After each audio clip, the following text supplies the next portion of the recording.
Kita akan masuk saudaraku seiman pada pagi ini. Semoga Anda sudah menyiapkan pulpen dan kertas untuk menambah informasi bagi teman-teman yang memegang bukunya ya. Sahih Hadis Qudsi. Dan bagi yang mengikuti secara online pun saya berharap Anda bukan hanya sekedar mendengar.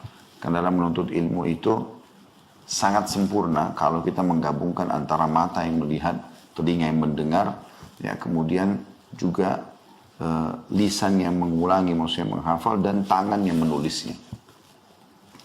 Bahkan kata sebagian ulama, ya, tinta atau pulpen yang dipakai untuk menulis ilmu itu jauh lebih afdal daripada darah yang tertumpah di medan perang. Ya. Karena ilmu itu atau seorang alim bisa menyabarkan dan memotivasi 1000 mujahid ya, untuk berperang dengan ilmunya. Begitu juga dia bisa membuat sabar 1000 orang fakir miskin ya, agar mereka tabah dalam cobaan yang sedang Allah datangkan. Jadi ilmunya sangat mulia.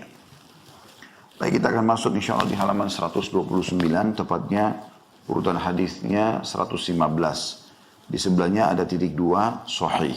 Atau hadis ini sahih tentang keutamaan sholat-sholat sunnah. Sebelum kita baca teman-teman sekalian, saya tidak tahu kenapa masih banyak di antara muslimin yang malas sekali mengerjakan ibadah-ibadah sunnah. Setelah saya coba telusuri, ini ijtihad saja dari saya. Saya melihat mungkin mereka terkurung di definisi sunnah itu sendiri.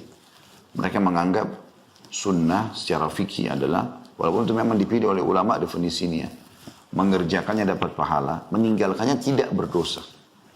Meninggalkannya tidak berdosa. Jadi definisi ini kadang-kadang disalahfahami oleh sebagian orang. Dia pikir, ya sudah, yang penting tidak dosa, nggak usah saya buat. Masuk ke dalam masjid, misal di waktu selain pandemi tentunya, masuk ke dalam masjid, dia ada kesempatan sholat qobliyah, ada kesempatan sholat wudu, ada kesempatan sholat tahiyat masjid. Enggak. Dia lebih pilih main dengan handphonenya, atau dia lebih pilih untuk duduk langsung di masjid dan cuma menunggu sholat fardu. Selepas sholat fardu ada amalan sunnah banyak. Bahkan amalan sebelum sholat sunnah, sholat wajib kita tahu ada selain sholat sunnah ada doa yang mustajab, waktu mustajab doa. Ini semua disia-siakan. Begitu juga dengan setelah sholat fardu ada zikir, ada sholat ba'diyah, disia-siakan. Tentu ada 2 sholat subuh dan asar tidak ada ba'diyahnya. Tetapi teman-teman sekalian seperti duhur, ya, maghrib, isya kan ada ba'diyahnya juga. Dia lebih berpikir selesai sholat fardu cukup. Lalu mulai dia keluar untuk beraktivitas. Dan ini disayangkan sekali. Sebenarnya nanti akan kita sebutkan banyak sekali keutamaan sholat sunnah itu. Sayang sekali kalau kita sia-siakan. Ada banyak orang begadang sampai malam. Mungkin dengan tontonan-tontonannya. Tapi dia nggak pernah mau begadang untuk sholat tahajud. Untuk sholat witir. Ada banyak orang punya kesempatan baik di pagi hari seperti ini untuk sholat duha. Nggak mau sholat duha. Tapi kalau meeting soal bisnis, atau duduk ngobrol kosong dengan teman-temannya, itu bisa gitu ya, dia lakukan. Jadi kita sayangkan sekali. Ya. Dan insya Allah pada kesempatan ini kita ingin membahas masalah itu insya Allah. Makanya saya berikan pembukaan seperti ini. Karena banyak sekali orang begitu. Dia tidak pernah berpikir untuk misalnya menjaga zikir pagi petangnya, beristighfar. Nanti dia sudah melakukan dosa besar. Itu pun kalau dia merasa jiwanya tertekan baru mengucapkan istighfar. Padahal ucapan istighfar sebelum terjadi permasalahan pun adalah bagian daripada syariat sunnah Nabi SAW. Dan pahalanya besar. Begitu juga dengan misal puasa sunnah. Anda sekarang Ramadan ini kan puasa wajib nih. Dan selama sebulan kita dilatih untuk terbiasa puasa. Terbiasa menahan haus dan lapar. Ini seperti orang yang training. Kita sudah masuk di hari-hari pekan pertama sudah berlalu. Kita sudah masuk di fase pekan kedua. Dan tak terasa Ramadan akan habis. Tapi sebulan penuh teman-teman sekalian sudah dibiasakan haus, lapar gitu kan. Tapi kita temukan setelah sebulan setelah Idul Fitri, seperti orang yang lepas tanda kutip dari penjara ibadah. Alhamdulillah, gembira dia. Bukan alhamdulillah karena sudah berhasil mendapatkan ilmu yang dia akan amalkan. Enggak. Alhamdulillah karena saya sekarang bebas dari puasa. Bebas dari sholat tarawih. Bebas dari baca Quran. Kan aneh. Terbukti setelah itu memang dia tidak mau mengamalkan. Dia nggak mau lagi puasa sunnah. Padahal setelah Ramadan ini ada puasa sunnah yang sangat ditekankan. Dan batas waktunya cuma sebulan juga. Walaupun dia cuma seminggu dikerjakan, tapi sebulan. 6 hari bulan Syawal. Nabi SAW bersabda, "Man shama Ramadhana thumma atba'u sittan min Syawal, kana ka shaumid dahr." Siapa yang berpuasa Ramadan sebulan penuh, lalu dia ikutkan 6 hari saja. Garis bawahi kalimat saya saja. 6 hari saja dari bulan Syawal, maka pahalanya sama dengan puasa selama setahun non-stop. Anda bayangkan 365 hari kita puasa non-stop.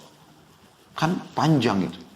Tapi Allah dengan kemahamurahannya memberikan kita pahala setahun hanya dengan sebulan Ramadan plus 6 hari saja. Anda bayangkan kalau Anda jadi pegawai di kantor. Kemudian pimpinan Anda berkata, siapapun pegawai di kantor ini, kalau dia selama Januari masuk full, kemudian di Februari dia lembur 6 hari. 6 hari saja sepekan. Maka gajinya saya kasih setahun. Artinya kalau gajinya 10 juta, ya, dengan setiap bulan, dia dengan sebulan 1 pekan tambah 6 hari saja. 6 hari ini kata kunci pengikat yang 1 bulan tadi. Maka akan diberikan gaji 1 tahun. Jadi dapat 120 juta. Ya mana Anda pilih? Anda memilih hanya 10 juta atau 120 juta? Kenapa enggak puasa sunnah? Syawal, sayang sekali. Ya, karena itu amal sunnah yang luar biasa pahalanya. Dan ternyata memang dia ada hubungannya, sangat erat hubungannya dengan sholat, dengan ibadah wajib. Gitu kan. Baik itu sholat sunnah dengan sholat wajib, baik itu puasa sunnah dengan puasa wajib. Baik itu sedekah dengan zakat, baik itu umroh dengan haji. Jadi ada hubungan. Amalan-amalan sunnah ini akan nanti ya, menambah keutamaan sholat wajib itu.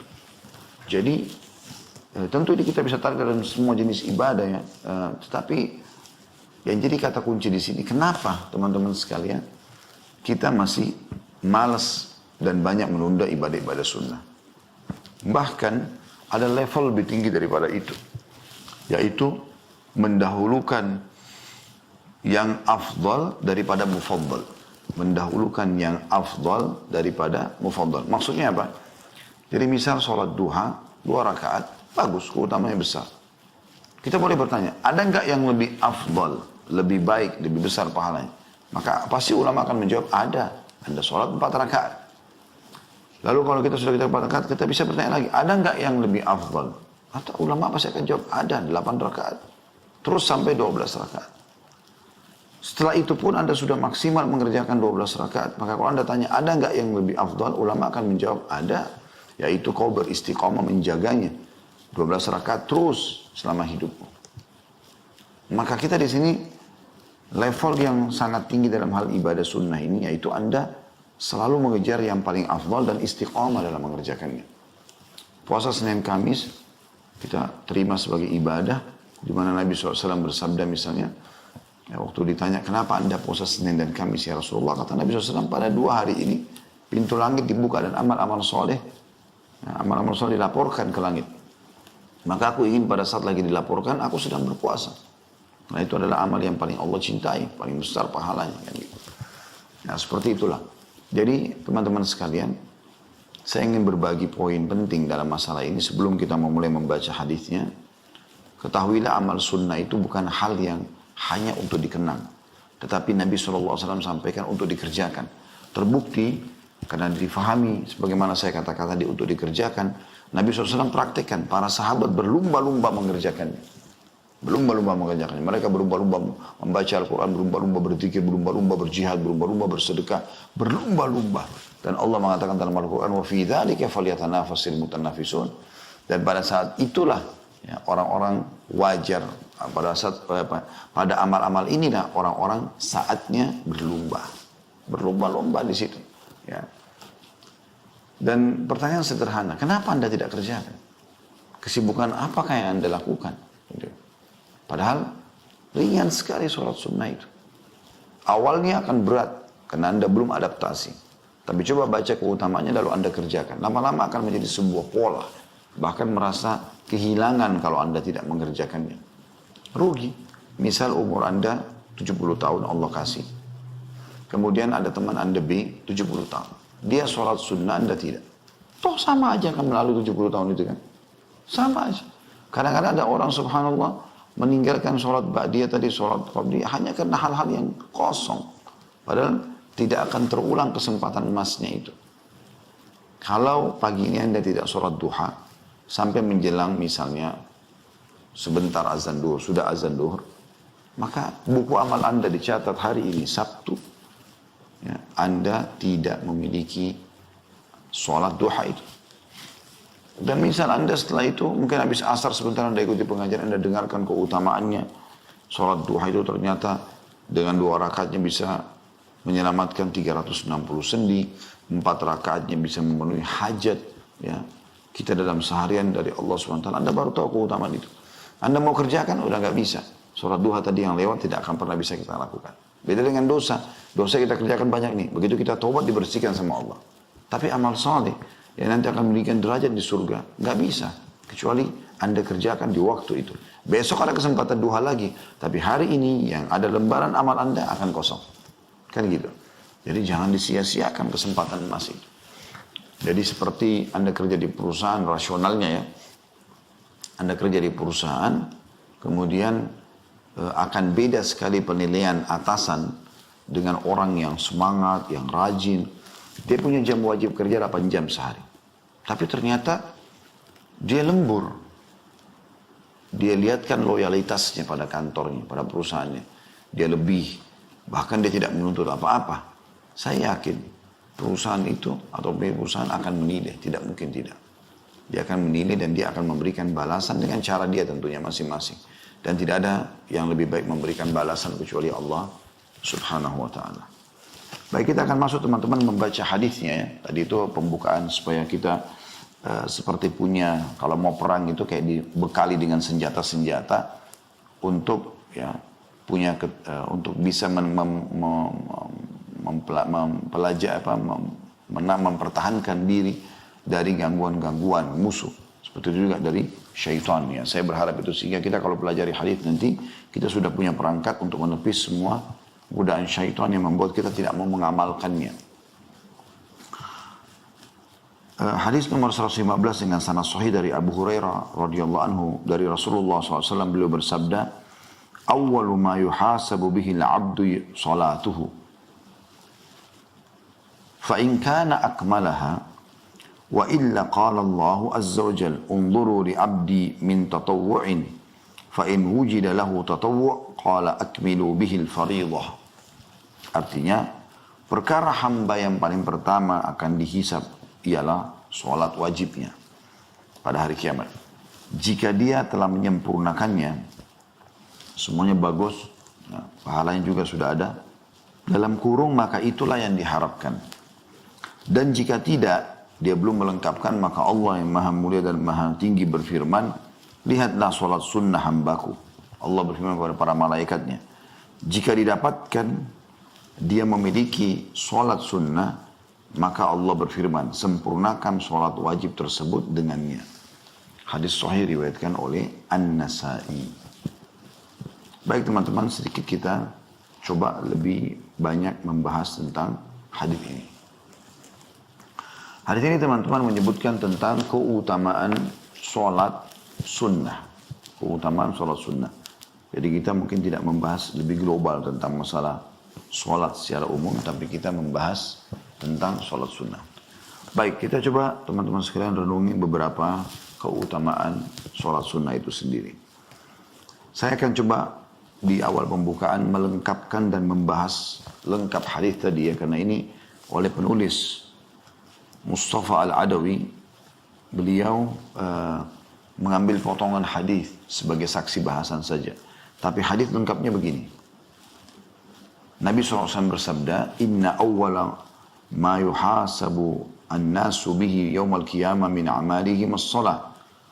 Qala yaqulu Rabbuna azza wa jalla li malaikati wa huwa a'lamu unzuru fi salati 'abdi atammaha aw naqasaha fa in kanat tamma kutibat lahu tamma wa in kana taqasa minha syai'an qala unzuru hal li 'abdi min tatawwu fa in kana lahu tatawwu qala atimmu li 'abdi fariidatah min tatawwu'ihi thumma tu'khadul a'malu ala dhakum. Mohon maaf, ini bukan hadis yang seperti tadi ya, tapi ini riwayat yang lain. Saya keliru tadi di awal membahasakan lengkapnya hadis yang ditulis oleh Syekh Mustafa Adawi. Rupanya yang saya coba susunkan sebagai penjelasan dari hadis ini adalah hadis lafaz yang berbeda, maksudnya lafaz lain tetapi semakna. Bunyinya begini terjemahannya. Kata Nabi SAW, sesungguhnya amalan yang pertama kali dihisab pada manusia di hari kiamat nanti adalah solat. Jadi kan di riwayat Mustafa Al-Adawi tadi yang disebutkan dalam buku kita bukan manusia, tetapi di sini disebutkan adalah mukmin kalau saya tidak salah. Ya hamba. Perkara awwalu ma yuhasabu bihil abd. Kalau di sini kan awwalu ma yuhasabu an-nasu bihi.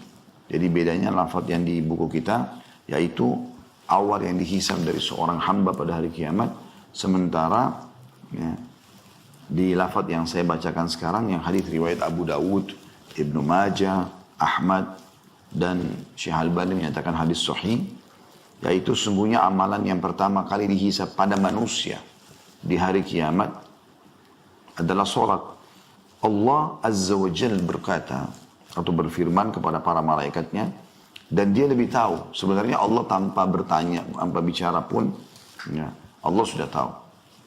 Tapi Allah buat begitu. Lihatlah pada sholat hambaku ini. Apakah sholatnya sempurna atau tidak? Jika sholatnya sempurna, maka akan dicatat baginya pahala yang sempurna. Namun jika dalam sholatnya ada sedikit kekurangan, maka Allah akan berfirman, lihatlah apakah hambaku memiliki amalan sunnah. Jika hambaku memiliki amalan sunnah, maka sempurnakanlah kekurangan yang ada pada sholat wajib dengan amalan sunnahnya. Kemudian amalan lainnya akan diberlakukan seperti itu. Ya, saya sudah bahasakan tadi. Jadi seperti misalnya sholat sunnah akan menyempurnakan sholat wajib yang kurang. Puasa sunnah akan menyempurnakan puasa wajib yang kurang.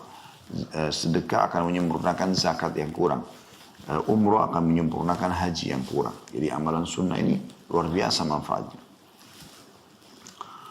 Jadi kita bisa membahasakan sebenarnya keutamaan pertama sholat sunnah, yaitu dia akan membantu dan menyempurnakan sholat wajib bila kurang. Tentu kalau Anda bertanya, lalu bagaimana kalau sholat wajibnya sudah sempurna? Jawabannya akan menjadi ekstra tambahan pahala, kan gitu. Tetapi kalau amal wajibnya ada yang kurang, disempurnakan. Dan ini memang tentu penentu Anda bisa selamat atau tidak, itu amal wajib Anda.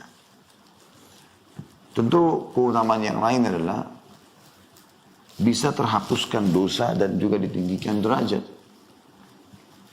Disebutkan dalam sebuah riwayat bahwasanya Ma'ad atau Ma'dan bin Abi Talha al-Ya'mari, ia berkata, aku pernah bertemu Thauban. Thauban ini bekas budak Rasulullah SAW yang dibebaskan. Lalu aku berkata kepadanya, beritahukan padaku suatu amalan yang karenanya Allah memasukkanku ke dalam surga. Atau Ma'dan berkata, aku berkata pada Thauban, beritahukan padaku suatu amalan yang dicintai Allah. Ketika ditanya, Thauban malah diam. Kemudian ditanya kedua kalinya, ia pun masih diam. Sampai ketiga kalinya Thauban berkata, aku pernah menanyakan hal yang ditanyakan tadi pada Rasulullah SAW dan beliau bersabda. Jadi ini jawaban Nabi. Alaika bikathratis sujudi lillah. فَإِنَّكَ لَا تَسْجُدُ لِلَّهِ سَجْدَةً إِلَّا رَفَعَكَ اللَّهُ بِهَا دَرَجَةً وَحَطَّ عَنْكَ بِهَا الْخَطِيئَةِ. Jadi aku sendiri, kata Thauban kepada Ma'dan, aku pernah tanya pertanyaan yang seperti ini pada Rasulullah SAW. Kemungkinan di sini diamnya Thauban adalah dia coba merenungi, mengingat kembali apa sabda Nabi SAW. Karena para sahabat biasanya mereka punya pola menjaga sekali ya apa yang disampaikan dari Nabi SAW.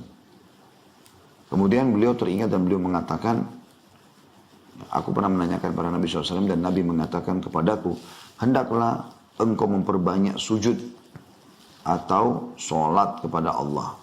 Karena tidaklah engkau memperbanyak sujud karena Allah, melainkan Allah akan meninggikan derajatmu dan menghapuskan dosamu.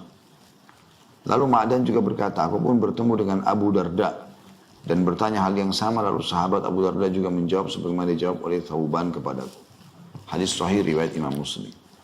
Imam Nawawi rahimahullah berkata, hadis ini adalah dorongan untuk memperbanyak sujud. Yang dimaksud ini adalah memperbanyak sujud dalam sholat. Sebagaimana dalam syarah sahih Muslim. Ya. Dan cara memperbanyak sujud dalam sholat adalah memperbanyak sholat sunnah. Ya, karena sujud sholat wajib kan terbatas. Gitu kan? Jadi misalnya subuh, 2 kali sujud, 4 kali sujud itu. Rakaat pertama 2, rakaat kedua 2. Duhur, asar, isya juga sama 4 rakaat ini. Ya. Jadi satu sholat 8 kali. Rakaat pertama 4, 4 kali 4, 16 kali sujud. Ya. Begitu juga dengan asar, begitu juga dengan isya. Maghrib, ya, 6 kali orang sujud. Gitu. Nah ini terbatas dengan itu. Tapi Nabi SAW mengatakan perbanyak sholat, sujud. Artinya sholat. Sujudmu diperbanyak. Sujud itu kan maksud dalamnya adalah yang paling banyak sujud sholat sunnah. Karena seperti contohnya sholat sunnah wudu. Anda kan bisa mengamalkan apa yang diamalkan Bilal radhiyallahu anhu. Beliau setiap kali beliau wudu, beliau sholat. Kan gitu. Nah ini contoh saja. Berarti kan kalau sehari Anda 5 kali wudu atau 10 kali wudu, batal wudu lagi, maka Anda punya kesempatan memperbanyaknya. Begitu juga tahiyat masjid. Setiap Anda masuk masjid, saya pernah mengadakan tur ke beberapa masjid gitu ya, di satu negara. Setiap masjid saya minta kesempatan atau kepada panitianya, tolong saya mau sholat sebentar. Paling tidak ada hadis yang menjelaskan tempat-tempat yang kita sholat di situ akan menjadi saksi hari kiamat. Dan ternyata cukup banyak masjid yang bisa kita mampir. Ya, minimal kalau kita hubungkan dengan 5 waktu sholat berarti 5 kali kita masuk masjid kan gitu. Belum lagi ada sholat duha, belum lagi ada sholat istikharah, belum lagi ada sholat malam. Banyak jumlahnya. Artinya secara jumlah, kuantitas lebih banyak daripada sujudnya sholat wajib gitu. Maka dikatakan di sini adalah sholat sunnah. Sebagaimana dijelaskan oleh Imam Nawawi rahimahullah. Selanjutnya teman-teman sekalian, keutamaan yang lain. Yang ketiga, akan dekat dengan Rasulullah SAW di surga. Diambil dari riwayat Rabi' bin Ka'ab al-Aslami radhiyallahu anhu, beliau berkata, "Kuntu abitu ma'a Rasulillahi sallallahu alaihi wasallam, fa'ataitu biwudu'i wa hajati, faqala li sal, faqultu as'aluka murafaqataka fil jannah. Qala aw ghayra dhalik, qultu huwa dhak. Qala fa inni ala nafsika bi kathratis sujud." Rabi' bin Ka'ab al-Aslami, salah satu sahabat yang Allah karuniai kepada beliau kesempatan untuk sholat malam bersama Nabi SAW. Dan ini jarang terjadi tentunya ya. Jadi dia harus luangin waktu, dia tahu kapan Nabi sholat, maka dia ikut gitu loh. Ya, kadang-kadang Nabi sholat di rumahnya, kadang-kadang Nabi SAW sholat di masjid. Nah kalau di masjid ini biasanya orang bisa ikut. Ya. Sebagaimana dinukil dari beberapa orang sahabat, yang mana diantara mereka yang ikut sholat bersama Nabi SAW di masjid, seperti kasus Abdullah bin Umar, Abdullah bin Abbas, dan seterusnya, radhiyallahu anhum ajma'in. Dia mengatakan satu malam, saya pernah bersama Rasulullah SAW, maksudnya untuk sholat di sini. Lalu aku membawakan air wudhunya dan air untuk hajatnya. Nabi SAW mau buang air kecil atau mau disiapkan air untuk itu. Begitu juga setelah itu kalau sudah selesai, maka sudah suci, maka beliau wudhu, maka saya siapin kedua air untuk hajat itu. Lalu beliau sebagai bentuk berterima kasih kepada sahabat ini, Nabi SAW suka sekali ya, memberikan balasan. Beliau bukan memberikan balasan materi, tapi beliau mengatakan, mintalah sesuatu. Ketika kau telah menyiapkan air wudhu segala macam, ada sesuatu yang kau ingin minta. Dia mengatakan, aku hanya meminta agar aku bisa menjadi teman dekatmu di surga. Atau aku akan selalu bersamamu di surga. Jadi di mana anda derajatnya, saya dekat situ. Maka beliau SAW bertanya, apa ada sesuatu yang lain yang kau minta? Aku menjawab, kata sahabat ini, tidak ya Rasulullah. Maka beliau menjawab, kalau begitu, Nabi SAW jawab kepada Rabi'ah ya, bin Ka'ab al-Aslami, radhiyallahu anhu, kalau begitu, bantulah aku agar mewujudkan apa yang kau inginkan dengan banyak melakukan sujud. Hadis sahih riwayat Muslim. Nah ini teman-teman sekalian kita bisa ambil jelas sekali benang merahnya ya. Kalau Nabi SAW menjanjikan agar bisa bersama beliau di surga. Gitu kan? Memperbanyak sholat sunnah. Karena banyak sujud sudah kita jelaskan maknanya tadi. Kemudian yang keempat teman-teman sekalian, yang bisa kita ambil atau sebutkan keutamaan dari orang yang sholat sunnah. Sholat itu sendiri adalah amal yang paling Allah cintai. Dan sebaik-baik amal diambil dari riwayat Thauban radhiyallahu anhu, ia berkata, Rasulullah SAW bersabda, ini hadis sudah kita bahas panjang lebar di Sahih At-Targhib At-Tarhib ya. Yang bunyinya kata Nabi SAW, istaqimu walan tuhsu. Beristiqamalah kalian dan sekali-kali kalian ya, jangan menghitung-hitung amal. Wa'lamu anna khaira amalikum as-salah. Dan ketahuilah, amal yang paling baik yang kalian miliki adalah salat. Tidak ada lagi mengalahkan pahalanya dan sangat luar biasa. Dicintai oleh Allah SWT. Wala yuhafidh ala al-wudu'i ilal mu'min. Dan tidak akan mungkin menjaga wudu kecuali orang mukmin. Ini kita jelaskan pada saat menjelaskan di Sahih At-Targhib At-Tarhib tentang keutamaan wudu ya. Beberapa hari atau waktu yang lalu. Ini juga kita selalu bedah di hari Jumat pagi. Mirip waktu seperti ini kemarin kita sempat membahas itu ya. Kalau tidak salah bahasan tentang hadis ini kita sudah bedah panjang lebar. Bahkan satu pertemuan 1 jam lebih membahas hanya hadis ini saja. Bagaimana orang istiqamah. Bagaimana kita tidak bisa menghitung amal-amal kita. Dan tidak perlu kita menghitung itu urusan Allah Subhanahu Wa Taala. Dan bagaimana sholat adalah amal yang paling baik. Ya.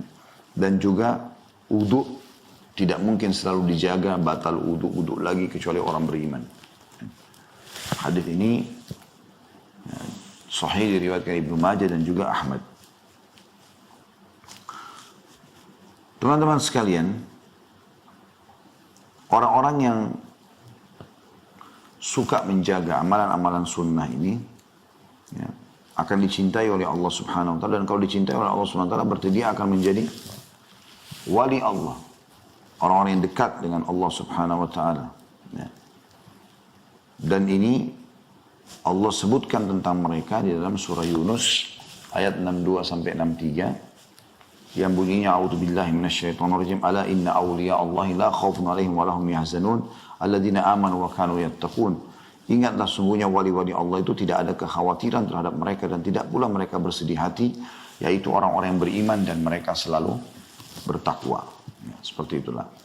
Jadi mereka sendiri punya keutamaan yang sangat besar karena amal-amalan sunnah. Dan kita sudah tahu hadis yang masyhur yang Nabi SAW bersabda, Allah SWT berfirman, hadis qudsi, ya, seorang hamba terus mendekatkan diri kepadaku dengan amal-amal sunnah sampai aku mencintainya.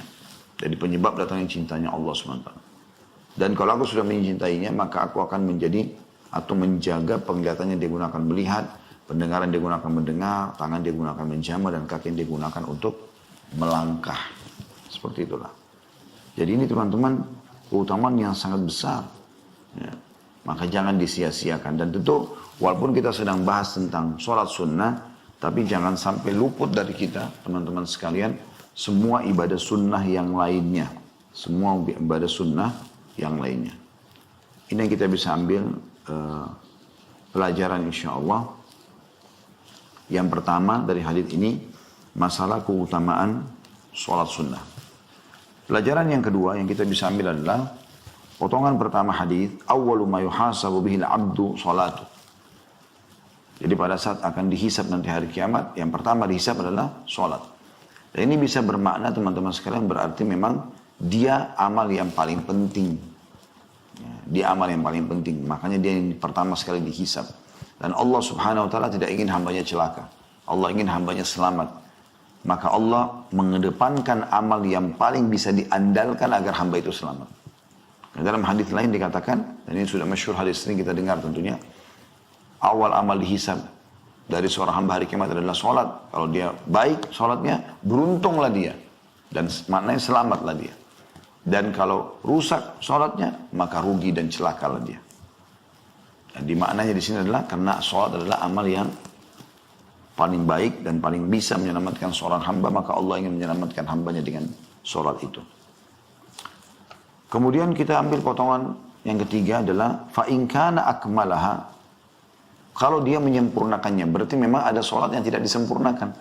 Contoh misal, atau pelajaran ketiga adalah pentingnya menyempurnakan sholat. Menyempurnakan ini misalnya wudunya sempurna, benar, ya.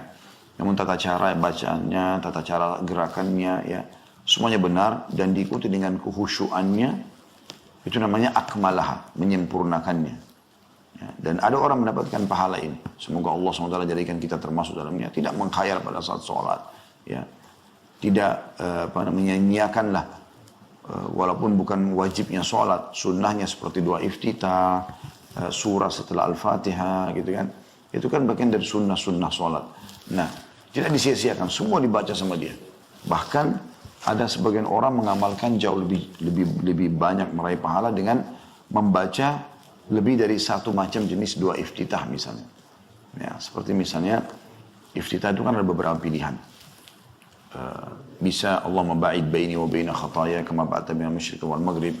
Bisa juga yang lain ya. Seperti Allah merubbi Jibril wa Mikail wa Israfil fatir as-samawati wal ard anta tahkum baina ibaduka fi ma ikhtalafu fi, dan seterusnya sampai akhir. Juga ada yang lainnya ya, yang sudah kita tahu tuh tidak asing doa-doa iftitah ini insyaallah. Ada mungkin 4 atau 5 macam doa iftitah seingat saya ya. Maka ada orang yang ingin meraih pahala dengan membaca lebih dari satu, atau dia memvariasikan. Di sholat qobliyah sekarang 2 rakaat, misalnya qobliyah duhur kan 4 rakaat tuh. 2 rakaat pertama dia baca iftitah yang ini. 2 rakaat yang setelahnya dia baca iftitah yang lain. Ini kan dia punya ekstra di situ. Begitu juga dengan membaca surah setelah Al-Fatihah. Ada orang sengaja milih surah pendek, ada yang milih surah panjang, bahkan ada yang menyambungnya. Nabi SAW pernah menyambung 5 surah sekaligus di sholat malam dulu dalam 1 rakaat. Utsman bin Affan pernah mengkhatam 30 juz dalam 1 rakaat sholat. Jadi semua surah 114 dibaca sama dia. Nah, ini juga punya ekstra sendiri. Gitu. Jadi ada orang-orang memang yang sibuk mencari amal-amalan tersebut. Kalau teman-teman sibukkan diri untuk mengerjakan dan menyempurnakan ya, sesuatu, maka kalaupun Anda tidak sampai nilai tertinggi, misalnya nilai yang target tertinggi 100, maka Anda tidak akan jauh dari 100. Anda akan ada di 99, 98 gitu. Tapi kalau ada tolak ukur nilai tertinggi 100 dan nilai terendah adalah 60, kemudian Anda sengaja ya, masuk ke nilai yang kejar yang 60 aja deh, maka bisa saja Anda capek atau bisa saja Anda di bawah itu. Ya. Saya ingat dulu di kampus, subhanallah, dan itu menjadi cambukan buat saya gitu kan. Waktu masih di Madinah, alhamdulillah Allah mudahkan dulu kami kuliah di sana gitu kan. Ada nilai ujian dulu 100 tertinggi, 60 terendah.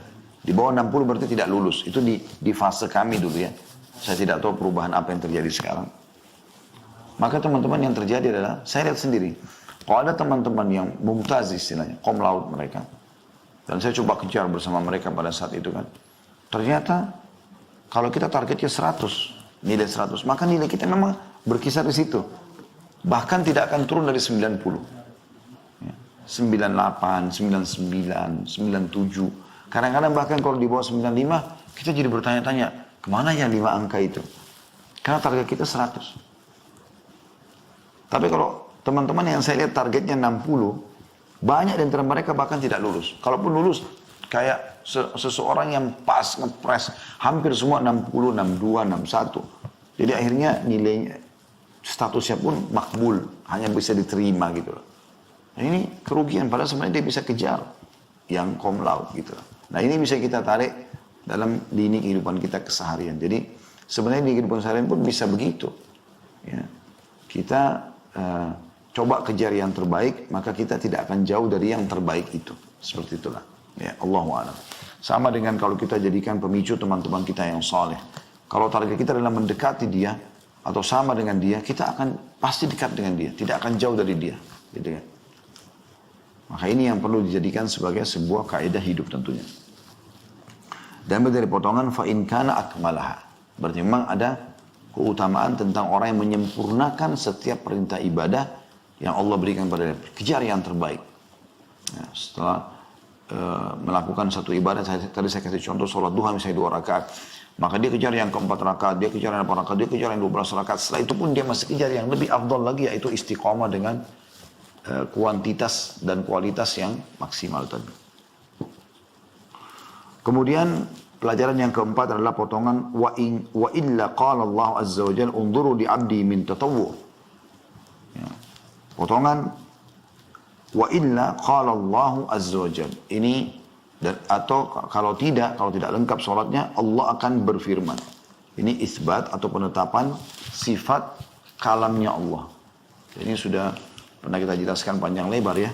Banyak dalil tentang Allah subhanahu wa ta'ala memang berbicara. Ya, sebagaimana dari awal kita sudah bahas ya. Karena ini semua hadis qudsi, semuanya dikatakan Allah azza wa jalla berfirman. Kemudian potongan yang selanjutnya, yang kelima ya. Firman Allah, unzuru li abdi min tatawwu. Lihatlah dari hambaku amal-amalan sunnahnya. Ini jadi saksi bahasan kita tentang pentingnya kedudukan amal sunnah tadi. Dan makna tatawwu teman-teman sekalian adalah digunakan lafaz ini kepada semua amal tambahan selain wajib. Ya, sholat tatawwu, puasa tatawwu ya. Ini bisa dipakai, digunakan lafaz ini. Dan bagaimana Allah subhanahu wa ta'ala memuliakan orang mukmin agar bisa selamat. Kalau nggak cukup amal wajibnya, maka amal sunnahnya. Mirip kalau kita di sekolah itu, kalau nilai ujiannya, nilai ujian utamanya nggak cukup, maka coba cari ujian hariannya, coba cari absensinya, ya, dan seterusnya. Seperti itulah. Jadi ini yang kita bisa ambil daripada hadis bahasan kita ini. Allah